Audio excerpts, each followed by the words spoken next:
नमस्कार। चलिए आज क्लास 10 मैथ्स के चैप्टर 12 हाँ सरफेस एरियाज एंड वॉल्यूम्स उसकी एक्सरसाइज 12.1 के दो बहुत ही इंपॉर्टेंट सवालों को एकदम स्टेप बाय स्टेप सॉल्व करते हैं।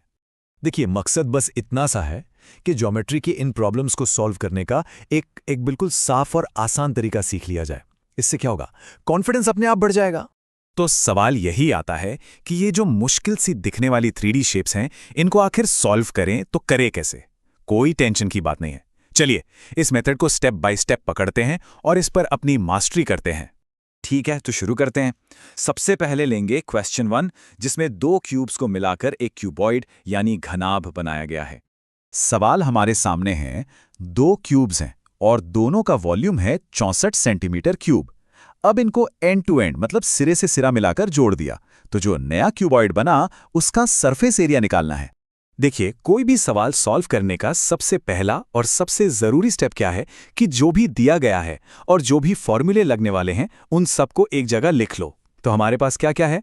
हर क्यूब का वॉल्यूम दिया है 64 सेंटीमीटर क्यूब।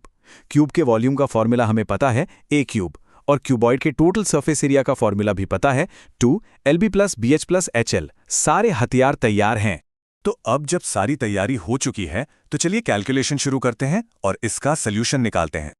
अच्छा, तो सबसे पहले हमें क्यूब की साइड यानी ए पता करनी होगी। तो फॉर्मूला से शुरू करते हैं। वॉल्यूम होता है ए क्यूब। हमें वॉल्यूम दिया है 64, तो ए क्यूब हो गया 64 के बराबर। अब ए निकालने के लिए 64 का क्यूब रूट लेना होगा, और 64 का क्यूब रूट क्या होता है? 4। तो हमें साइड मिल गई 4 सेंटीमीटर। अब यहां एक बहुत इंटरेस्टिंग चीज है समझने वाली। जब हम दो क्यूब्स को साइड बाय साइड जोड़ते हैं ना, तो जो नया क्यूबॉइड बनता है उसकी सिर्फ लंबाई बदलती है। उसकी चौड़ाई और ऊंचाई यानी ब्रेड्थ और हाइट वो सेम रहती है। तो लेंथ L क्या हो जाएगी? 4 सेंटीमीटर + 4 सेंटीमीटर मतलब 8 सेंटीमीटर। लेकिन ब्रेड्थ B और हाइट H वो 4 सेंटीमीटर ही रहेंगी। चलिए अब जो सरफेस एरिया का फॉर्मूला था उसके एक एक हिस्से को कैलकुलेट करते हैं। सबसे पहले LB यानी लेंथ गुणा ब्रेथ, जो होगा 8 गुणा 4, ये आ गया 32। फिर BH ब्रेथ गुणा हाइट, 4 गुणा 4, ये हो गया 16। और आखिर में HL हाइट गुणा लेंथ, जो कि है 4 गुणा 8, ये भी 32 आ गया। ठीक है, तो फॉर्मूले के लिए हमें इन तीनों को जोड़ना है ना? तो LB + BH + HL मतलब 32 + 16 + 32, जो कि हो गया 80 सेंटीमीटर स्क्वायर। बस अब हम अपने आखिरी स्टेप पर हैं। टोटल सरफेस एरिया का फॉर्मूला क्या था? 2LB + BH + HL। तो ये हो जाएगा 2 गुणा 80, और जवाब आ गया 160 सेंटीमीटर स्क्वायर। और ये रहा हमारा फाइनल आंसर। उस नए बने हुए क्यूबॉइड का सरफेस एरिया है 160 सेंटीमीटर स्क्वायर। बहुत बढ़िया, पहला सवाल हो गया। चलिए अब दूसरे सवाल की तरफ बढ़ते हैं। यहाँ हमारे पास एक कंपोजिट शेप है। एक हेमिस्फीयर के ऊपर एक सिलेंडर रखा हुआ है। तो सवाल कुछ ऐसा है, एक बर्तन है जो एक खोखले हेमिस्फीयर यानी अर्धगोले के शेप का है, और उसके ऊपर एक खोखला सिलेंडर यानी बेलन रखा है। हमें इस बर्तन का अंदर का यानी इनर सरफेस एरिया पता करना है। फिर से वही तरीका अपनाएंगे। पहले सारी जानकारी एक जगह। तो दिया क्या है? डायामीटर है 14 सेंटीमीटर। इसका मतलब रेडियस यानी R हो गया इसका आधा यानी 7 सेंटीमीटर। बर्तन की टोटल हाइट है 13 सेंटीमीटर। अब ध्यान दीजिए, हमें सिलेंडर की हाइट चाहिए। वो कैसे निकलेगी? टोटल हाइट में से हेमिस्फीयर की हाइट माइनस कर देंगे, और हेमिस्फीयर की हाइट उसके रेडियस के बराबर ही तो होती है। तो 13 में से 7 गए, सिलेंडर की हाइट H आ गई 6 सेंटीमीटर। और फॉर्मूला क्या लगेगा? हमें इनर सरफेस एरिया निकालना है, तो सिलेंडर का CSA और हेमिस्फीयर का CSA दोनों को जोड़ देंगे। चलिए अब इस सवाल को भी स्टेप बाय स्टेप सॉल्व करते हैं। यहाँ एक छोटा सा स्मार्ट कट है, जिससे कैलकुलेशन बहुत आसान हो जाती है।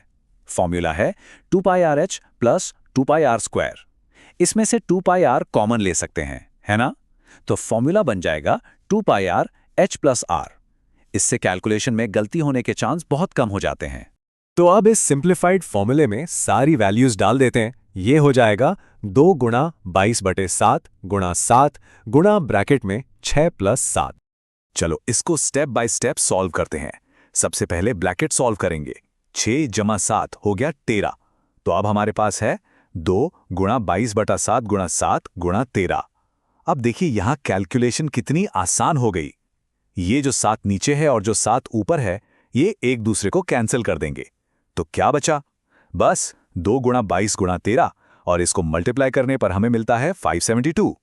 बस हो गया। तो इस बर्तन का इनर सरफेस एरिया है 572 सेंटीमीटर स्क्वायर।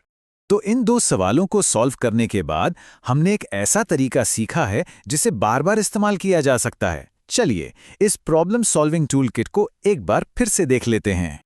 ये जो तरीका हमने इस्तेमाल किया, ये एक तरह का यूनिवर्सल टूल किट है। किसी भी ऐसी प्रॉब्लम के लिए ये 5 स्टेप्स फॉलो कर सकते हैं। स्टेप 1, शेप को विजुअलाइज करो, मतलब मन में उसकी तस्वीर बनाओ। स्टेप 2, जो भी जानकारी दी गई है उसे लिख लो। स्टेप 3, जो भी फॉर्मूले चाहिए उन्हें लिखो। Step 4, step by step calculate करो। और सबसे जरूरी स्टेप 5, फाइनल आंसर को यूनिट्स के साथ बताओ। तो अब सोचने वाली बात यह है कि और कौन-कौन सी कॉम्प्लेक्स शेप्स हैं जिन्हें इसी सिंपल मेथड को यूज करके छोटे-छोटे टुकड़ों में तोड़कर सॉल्व किया जा सकता है।